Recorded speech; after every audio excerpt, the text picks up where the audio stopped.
Hey guys, we are live. I'm Jeff with eBay Addicts, and today I have you guys a brand new guest. I have Travis here with me today. How you doing today, Travis? Man, I'm blessed, man. Thank you so much for the opportunity to come along and, come on this wonderful channel. Thank you. Hey man, I appreciate you jumping on and hanging out with us today and giving us some of your time and some of your knowledge. So, real quickly, in case people don't know who you are, tell everybody in the audience who you are, where you're from, and tell them what it is that you do, man. Well, my name is Travis Cooper, and through the grace of God, back in 2010, I was able to start selling on Amazon. So I'm kind of a dinosaur in the business. Um, I'm from a small town in South Carolina. I used to be a fast food shelf in the kitchen flipping burgers, and I stumbled upon once I was in college. I was selling my textbooks back to the bookstore. You know, they always rip you off. Whatever you pay for them, they're gonna give you pennies on the dollars for them books. So I Right. said, man, if I can find a way to source these books, maybe I can start my own business. And the rest was history. After that, I started going to the thrift stores, start running it up from there. Okay, this is going to be a great show. So tell everybody a little bit about you were a young college kid. You had Yeah. these textbooks, and tell people. I want everybody to hear your story about how you went from flipping burgers to now you run a six-figure business on Amazon. Because I was Uh, watching some of your videos on YouTube, and I kind of overheard you say something about you making $1,000 a day flipping yeah. books on Amazon. So tell us your story, kind of like how you first got started and what got you introduced to Amazon, and tell us your story about going from flipping burgers to flipping books. That's what we want to talk about. Yeah, man. So to be completely honest, I just stumbled upon it. I knew when I was making that was back when I was making maybe 5.15 an hour or 5.85 an hour. I knew Right. that it had to be a better way, man. I was making minimum wage, whatever it was at the time in South Carolina, making minimum wage, sweating in that kitchen, making all these sandwiches because it was the place that I worked at was Sonic. I'm not. Oh, are you there? Your mic went out. Are you there? Say something, Travis.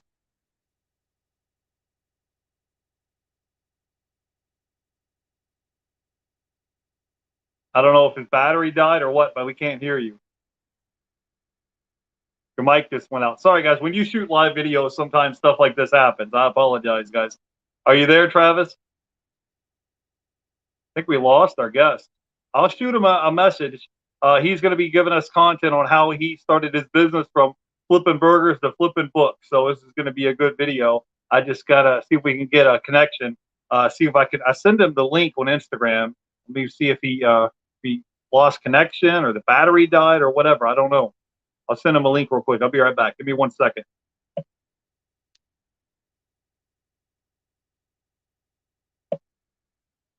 Oh, we lost him. Sorry, guys. I don't know what happened to our guest. Sometimes stuff like this happens when you're shooting a live video. Sometimes people just lose connections and the battery will die and all that. So I just want to give a quick shout out here to Pika Resellers is here in the chat. Thank you guys for jumping in and hanging out. If you guys have questions for our guests, drop it in the chat and we'll get to all your questions. Travis is back. What's going on, bro? Man, I do sincerely apologize, man. When I'm doing the interview, it seems like everybody and their grandma wants to call me. I had it on Do Not Disturb. It's still It's okay. I have the same exact thing happen to me. Nobody will call me, and as soon as I sit down to shoot a YouTube video, it's like everybody starts calling me at the same time, and I'm just like I'm going to put it on airplane mode. I know the feeling. So anyway, so you was a young college kid. You was in the kitchen flipping burgers, and then you kind of transitioned into flipping books. So go ahead and tell us your story of how you got started. Oh yes. So I really didn't know what I was doing. I just knew when I was making that 5.15 an hour that it had to be a better way. So what I told everybody, what I would do is ways to make money. I would just Google all night. I mean, I would go to sleep. I would have headaches. I would look up on all kind of things. I can't even remember some of the random stuff that came up, but I tried literally almost everything. But Everything. got to like selling books online or selling books on Amazon. Amazon at that time back in 2010, it's not the Amazon that we know today. I mean, it was just a generic bookstore back in the day, which it's a pretty big bookstore, but it's not the Amazon of today. It was a lot different back in the day in 2010 when I first Right. started. I think I was selling on Amazon.com and half.com. Do you remember eBay's platform for only books? half.com. I Right. books on both of those platforms, and that's really how I got started. I went to a thrift store. I think I the first thrift store I went to was Goodwill at the time. I went to Goodwill. I didn't know anything about sales rank. I was just looking based on. I was like, hey, this looks like a book that somebody may want. I would pick it up, list it online, and man, when the first one sold, I was like, oh my gosh! I think I actually went into the negative, but I was super excited. I probably lost $2-3 after shipping. But in my Right. mind, how my mind works is once it sells one time, whether I make money or not, I can always tweak it and adjust it. So you just Yeah. got to show me that an opportunity is there. Then once I see that opportunity is there, I'm gonna scale it. I'm gonna start learning about the business to try to take it to the next level.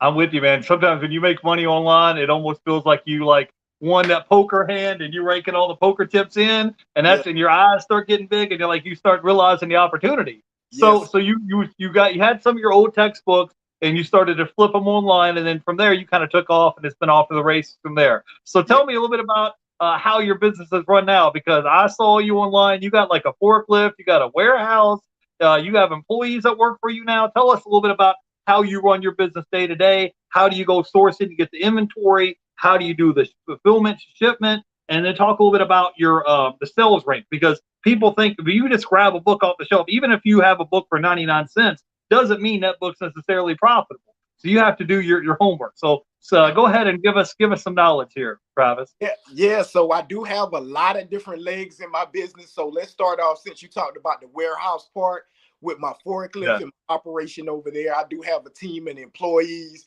which over there, how we get the books in is through contracts within the local area. So the thrift stores like Goodwill, we get them by the truckload in, right? So the full 44-foot truckload trailers, they come in, they back up to our docks, unload them with the forklift. Then we process books that way. That's the bulk side of the operation.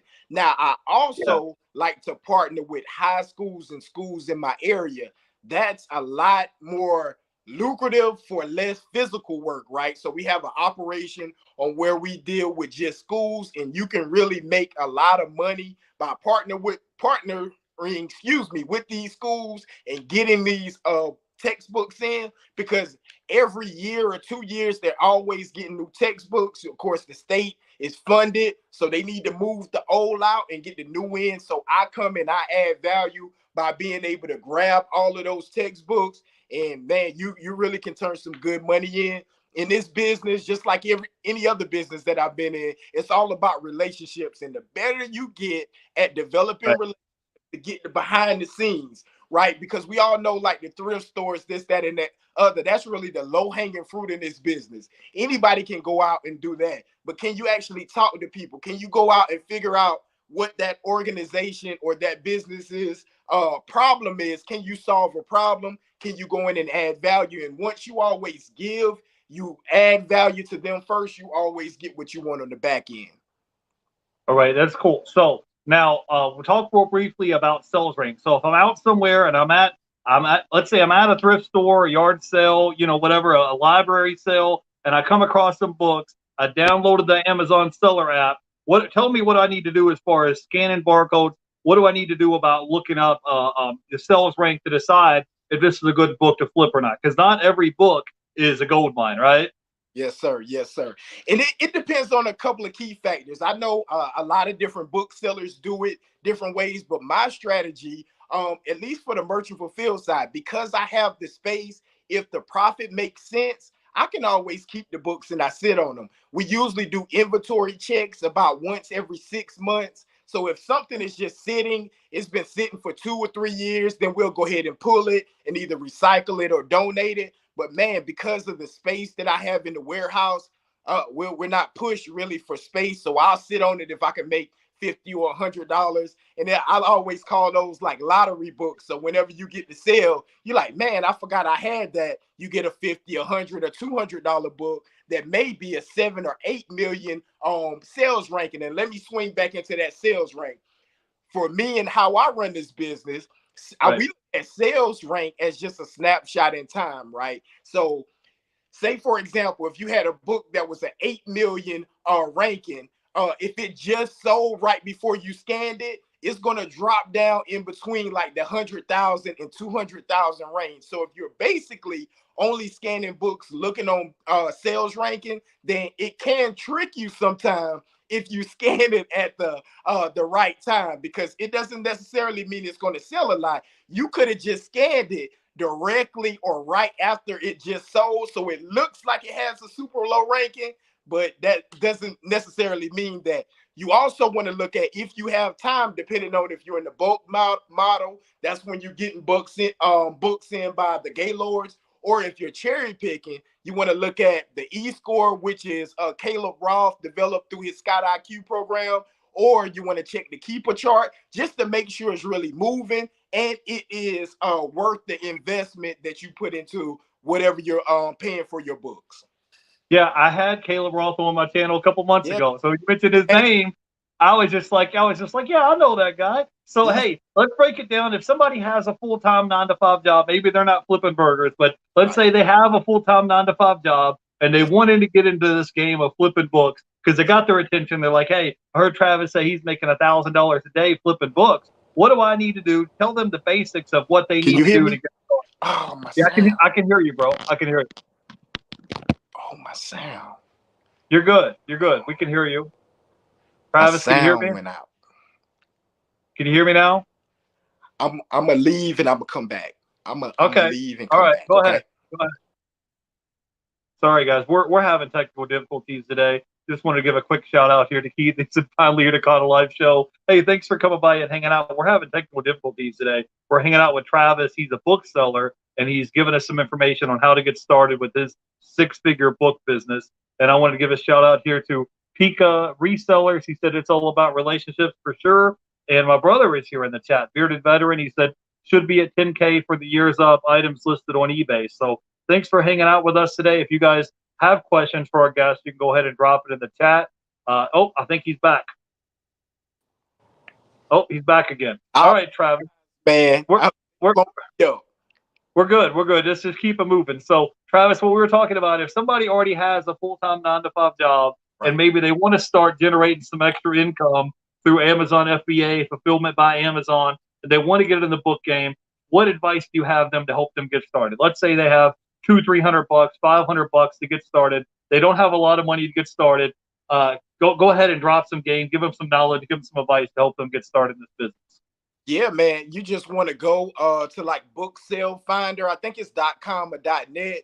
I would definitely hit all the library sales. Of course, you want to hit the nonfiction section, any textbooks. That's probably where you're going to get the best return on your investment of what you spend. Really, if you only have $200 to $300, hit all the thrift stores in your area. But if you really want to turn it into a full-time business, I would start developing those relationships, man. I can't say that enough. That's going to help your business run a lot more on the passive side so that you don't have to always be out scrambling for inventory. I noticed that a lot early in my journey that, it's cool to go out and scan and do this, that, and the other, but you want the books to start coming to you, whether that's through hiring a VA to do the sourcing for you online, or it's developing relationships with different suppliers in your area to get the books sent to you, whatever it is. If it's through Facebook marketing through Facebook marketplace to get the VA to start sourcing books, whatever your criteria is. But the ultimate goal is to get the books coming to you, get somebody to pick them and prep them for you so that you can enjoy more of your time and you don't have to deal with the day-to-day bustle, and the hustle of this business. Right. Well, you only have 24 hours in a day. But I mean, could you go ahead and tell them about what kind of apps they need to download or any type of tools or software? Do you recommend a certain scanner? Let's talk about that real quick. Yes, sir. So if I only had $200 or $300, I probably would just start with Scout IQ, and All right. you could get the Bluetooth to connect with it. But I mean, if you're a hustler, you just gonna go out there and just use the camera feature on your phone, man. Just start scanning as much, and then whenever you're starting to cash flow, develop those profits. Take some of those profits to invest in other tools like a Bluetooth scanner, a thermal printer if you're doing FBA. What else would I use? I would definitely get Keeper after a while if you want to do more online sourcing. That's going to give you more data. And really, once you level up, you want to get a listing software like Inventory Lab, Scan Lister work. I know some people use Turbo Lister, so you can make it all work, but you really want to get those things to kind of level up and a Okay. reprice once you start the move your books or whatever products that you have. Okay, now, how much money could someone make if they just did it as a part-time job? Let's say they had a full-time job and they just wanted to do it on the side. And let's say they did the model like you said, they was out cherry picking. They hit up thrift stores, yard sales, estate sales, and they were out there looking for books to resell. How much money do you think a person can make in, let's say, a week or a month? What would you estimate if someone just did it like part-time on the side? And this is a hard question because it's definitely going to depend on the source, right? Because if your source is trash, the money that you're making is going to be trash. But if you're in a good area, right, where the schools are just giving away these books, where the thrift stores are packed with profitable books, man, you really can make a good amount of money. You know, you can go into a thrift store and make $1,000, $2,000, $3,000, depending on the inventory they have at the time. And I know a lot of people, don't believe in Goodwill, but I'm still an advocate of Goodwill because I've gone in Goodwill and went through Gaylords that was supposedly their e-commerce Gaylords, and that Gaylord was like over $5,000 worth of profit of Good. law books, medical books. So it really depends on the source. I don't want to say a specific number. I apologize if I can't answer your question directly, but it really does depend on the source. If the source is good, you can easily make a six-figure day, and that's like a 300 or better for the day.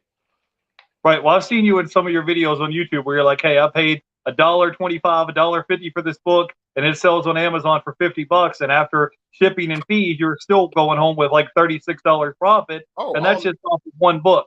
So, would you advise people to get started on Merchant Fulfilled or Amazon FBA?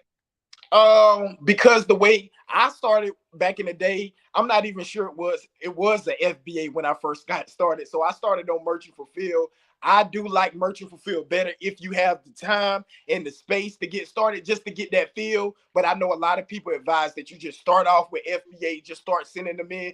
I do recommend my students to start off with Merchant Fulfill. And hey, if they don't like it or if they don't have time to do it, then they can always switch over to FBA. But it just kind of gets their feet wet for people that don't know anything about Amazon. Just like in any business, I advise for them to learn the business to the T. We have to go through the Sellers Central. I think it's Amazon Seller University. Make sure we go through everything because you have to familiarize yourself with the platform if you want to marry to that platform and start a business. So we got to make sure we understand the basics of how to play the game before we jump into the game. Okay, now Travis, give me your top three tips or piece of advice to help somebody coming up in the game, in the reselling game on Amazon. What's your top three tips or piece of advice? Number one is education. That's always important for any business. You have to educate yourself. It's a million people talking about Amazon on YouTube, wherever you get your source from. If you want the most legitimate information, don't listen to me, don't listen to anybody else. Go directly to Amazon, right? Just go to Right, Amazon right. Sellers University, because what we're saying, right? I teach, I have a course, and other people do.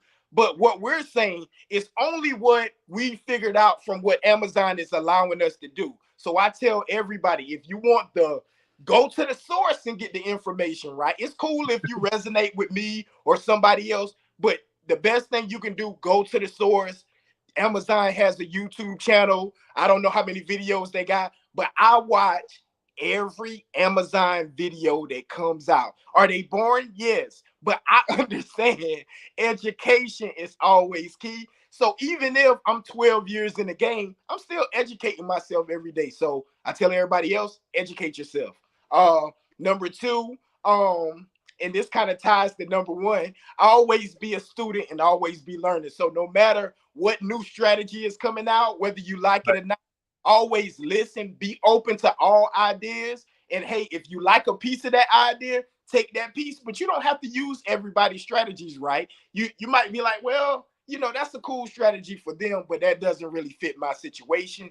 Take bits and pieces, be a lifelong learner. Number three would be to and this kind of ties back into the education, is to make sure you know the policies on Amazon, right? So Amazon always puts the customer first, right? So as Right. long as you are adding value, putting the customer first, making sure you can add as much value as possible. Again, what I do, even when I send in the FBA, the people that pack it for me, we're not using the prep center. I'm using the people that I hire. We want to send an extra note. We have bookmarks that we put in because there's millions of sellers on Amazon. How can I separate myself from the pack? You have to have a unique selling property in your business. Through the grace of God, that's how we were able to still stay in business. But you want to over deliver every time, even if it's a book. No matter what your product, if you're selling water bottles, over deliver. How can you separate yourself? Because everybody is just going to do the basic, but how can you go over beyond? So of course, and I'm gonna say this, and I'll be finished. What I was gonna say is, so whenever you over deliver, these people can order these books from anywhere, but I can't tell you the amount of times customers may be looking for a book. Let's just say they're looking for Rich Dad Poor Dad. It's 500 sellers on the listing. They purposely email me first and say, hey, Travis, which that's not my store name, but let's just say my store name is Travis Books. Hey, Mr. Travis Books, do you have a copy of Rich Dad Poor Dad? How many do you have? It doesn't matter if I'm $1 over or $2 over. They would rather pay my price because of my customer service and my value add. So that's not just e-commerce. That's just in the world of business. We know that those that add the most value make the most money and have the most longevity in business. Yeah, Travis, me and you would think the same way. I sell on eBay. I have about 8,000 items in my eBay store. Did and right before I moved, and that's the same way that I would tell people. It's like, hey, I might be trying to sell this Appalachian Trail DVD on eBay for $20, and there could be 200 other sellers on the same listing as me, the same color, same condition, same everything as me. So you kind of think like, okay, what can I do to make my listing stand out? So I've been doing promoted listings. I've been doing other, trying to take good photos, trying to put a good description in there. But you want to, like what Travis is saying, you want to have repeat customers. So next time this guy's looking for this particular item, whether it's a book or a DVD, video game, whatever it is, they're going to come back to your store and say, hey, Travis, you happen to have this book, this audio book, this video game, or whatever, and that way you start building up relationships like we talked about earlier to get repeat customers. Because it's the same play whether you're on eBay or Amazon. You're just trying to figure out, okay, he could get this Rich Dad Poor Dad book. There's 200 listings on here. Do you want to be on the back page or do you want to be on the front page? Oh, man. So you got to kind of spend a little bit of money on marketing. You got to spend money Oh. to make money. And then once you build up that relationship with your customer and the guy's like, hey, he got it shipped to me in a timely manner. It was new in the shrink wrap. It was what he said it was. Let me hit him up again next time. Next time it's Billy's birthday coming up or Christmas coming up. We're going to go right back to his store again. So, hey, Travis, man, talk to people real quick. If they're a newbie in the game or they want to get started flipping books or getting started on Amazon, you briefly mentioned that you have a course that you offer people. Tell people what's in the course that they want to come by and check it out. I have it linked down below, but just let them know what you offer to people to help them get started. Yes, sir. So basically, I show from A to Z exactly how I got started. If they have little or no money, we just added a little bit of retail arbitrage and online arbitrage. What I think I really the biggest value add is my support. That's my biggest review. How I'm always accessible whenever anybody has an issue. So I think that's my biggest testimonials is just the support, how I'm always willing to help. Actually, after we jump off here, I got to jump back on another mastermind in the group. They're asking me some questions. So that's the biggest thing. So we're going to teach you, give you a guide to start making $10,000 or more. You're going to learn how to do that on Amazon, or I do a money back guarantee. So now, Thomas, is that $10,000 a month or $10,000 a year? What are we talking about? A month. So I'm going to. Okay, now we're talking. Go ahead. I'm sorry. Go ahead. Go ahead. I'm going to give them a guide. So they're going to learn how to start making $10,000 a month per year, each year, or I give them their money back. And the thing about it, they're like, man, you crazy. Why do you do that? But it's because if you're actually making, well, at least this is how I feel. If you're actually making money in the business, you know, it's cool if you sell the informational products, of course, but if you don't, it's not gonna make you or break you. So my whole business, you know, that's just an extra stream. If they want me to help them, you know, that's fine. If not, that's okay too. When you're making money actually in the business of Amazon, you don't have to force really a course down anybody's throat. You don't have to be salesy. Hey, take my course. Hey, sign out. If it's available, you know, if you want to do it, it's available. If not, you know, I'm actually running the business. Right, I'm with you. I feel the same way. It's like I have your main source of income and anything else on the side. If somebody want to do business with you, that's great. If not, great. Either way, we still going to eat either way. Right. So Travis, tell everybody where they can go by and check you out if they want to follow you on YouTube and Instagram. Tell them where they can check you out at. Yes, sir. Yes, sir. Well, on Instagram, that's currently my biggest platform right now. It's at Travis_GWV, which stands for Generational Wealth Vibes. My YouTube channel, which is still in construction. I got to get active. I got to get some tips from you, man, to get my YouTube popping. But that's at Generational Wealth Vibes TV. And that's pretty much where I am. If you guys want to check out what's inside the course, that's at generationalwealthvibes.com. But yeah, man, I do appreciate the opportunity just to connect with a high-level reseller, man. I truly, truly appreciate it. Hey, I told you, bro, we on the same team, man. Yeah. But with YouTube, to me, that's pretty easy. All I try to do is just be consistent, collaborate. I have new guests that come on every week, and then I just leave comments on other channels. So if you see somebody like Cincinnati Picker or Rockstar Flipper or Rally Root, somebody else that's in your niche, whenever they have a video that drops, I hit the little bell button, and as soon as that bell hits, I'm the first person there leaving a comment. So think about it. If you have a billboard on the side of the road and 100,000 cars are driving by that billboard, someone's going to come check you out. They're going to see your comment, then they're going to click on your comment, and it's going to take them to your page, and that's free traffic coming to your site for people to come by and check you out. And it may not even be in my niche. I'll be on WWE. I'll be on the History Channel. I'll be on A&E, and I'll just be leaving 10, 15, 20 comments a day on other people's, channels. And then when they see my comment, they're going to be like, hey, I don't know who this guy Jeff is, but I just saw him on the History Channel. I saw him on A&E. I saw him on the WWF channel. He's everywhere. I can't get away from him. So sooner or later, they're going to come and check you out, bro. So that's what my strategy is. But anyways, man, do you have any final thoughts or words of wisdom you can leave our audience with, and then we'll let you go, Travis? Yeah, man, I was just going to add, just on the chime in on the back end on what you were saying, that's definitely a great value add of what you're doing. You always lead with value. And like you said, they see in the comment, you showing love, you hit the bell, you like the video, this, that, and the other. Every time that you leave with value, it's almost like a law or principle that you got to get whatever that you're out to get in return. It works every time. So thank you for dropping the YouTube game. I'm definitely taking notes. I'm going to try to do the exact same strategy and try to run my YouTube up. Again, I don't have any lasting thoughts, but the Amazon business is super easy. All it takes is, like you said, consistency with YouTube. You got to execute, stay after it. Just don't give up. The more that you learn, the more you will earn. And that's all I got, man. Yeah, for sure. I just wanted to say that, for as far as reselling goes on eBay and Amazon, we haven't even hit the climax yet, guys. It's only maybe 10, 15, 20% of people that are buying online. And another 10, 15, 20 years from now, it's going to explode. And everybody is going to be buying online. And so the opportunity for growth over the next 10, 15, 20 years, it's just going to keep going up and up and up and up and up. So whether you sell it on eBay or Amazon, you got to get some kind of e-commerce site up and off the ground and get it rolling. Whether you want to sell books, whether you want to sell video games, but you got to get started. You got to get started and you got to get moving. And we got people like me and Travis that's here to help you get you motivated, get you moving, and help coach you, get you started. So anyways, go follow our guests. All the links are going to be down below. You go ahead and follow our guest, Travis. And oh yeah, Travis, you got to drop some game on our audience. I didn't tell our audience yet, but you're going to coach us up real quick on Instagram, right? You cool with that? Yeah. Well, say that again now. I'm sorry. We're gonna do a video on Instagram. You're gonna be able to help our audience grow their Instagram page. Anyways, all the links are gonna be down below. I will catch you guys in the next video. You guys have a great weekend. Till then, we'll see you guys in the next video. Bye, guys. Take care, y'all.